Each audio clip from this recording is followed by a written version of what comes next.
ሰላም ፍሬንድስ እንዴት ናችሁ? አዲሷ ልጅ ነኝ። ዛሬ ደግሞ የምን ኮርን ነው የምናወጣው? የስኳር ድንች ይዘን መተናል። ስኳር ድንች ከቀቀልን በኋላ እንደዚህ አድርገን ከላይ ልጣጩን እችን ብቻ እናወጣለን። ግን እንደዚህ አይደረግም። ኮርኗን ወይም ደግሞ ውስጧን ነው የምናወጣው። እንደዚህ አድርገን በደንብ በቢላ ከላይ ቆዳውን አላስፈላጊውን ፓርት በደንብ ማንሳት ይኖርብናል ማለት ነው። ሁልጊዜ ምንም ነገር ስንጠቀም መጠቀም የሚኖርብን ምኑን ነው? ኮርኗን ነው ማለት ነው። ስለዚህ እንደዚህ እያደረግን ዙሪያውን አላስፈላጊውን ፓርት ከቆዳው ላይ አንድ ላይ እናወጣና ውስጧን እንፈልጋታለን ማለት ነው። እንደዚህ አድርገን ያገላበጥን እናወጣዋለን።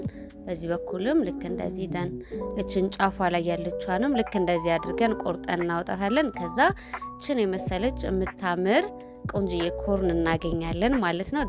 ይሄን አላስፈላጊውን ፓርት እናስወግደዋለን። ከዛ በኋላ ያገኘናትን ኮርኗን እንደዚች አድርገን ስላይስ እናደርጋታለን ማለት ነው። ይሄ ኮርኑ ወይም ዋናዋ ፓርት ናት፣ ውስጧ ናት ማለት ነው። ውስጧን እንጠቀማለን። ከዛ ልክ እንደዚች የምታምር ስኳር ድንች እናገኛለን። ከዛ ላይ እችኛዋን እንመገባለን ማለት ነው። አመሰግናለሁ። ሌላ እንድሰራ የምትፈልጉት ካለ ኮመንት ላይ ያሳውቁኝ። ባይ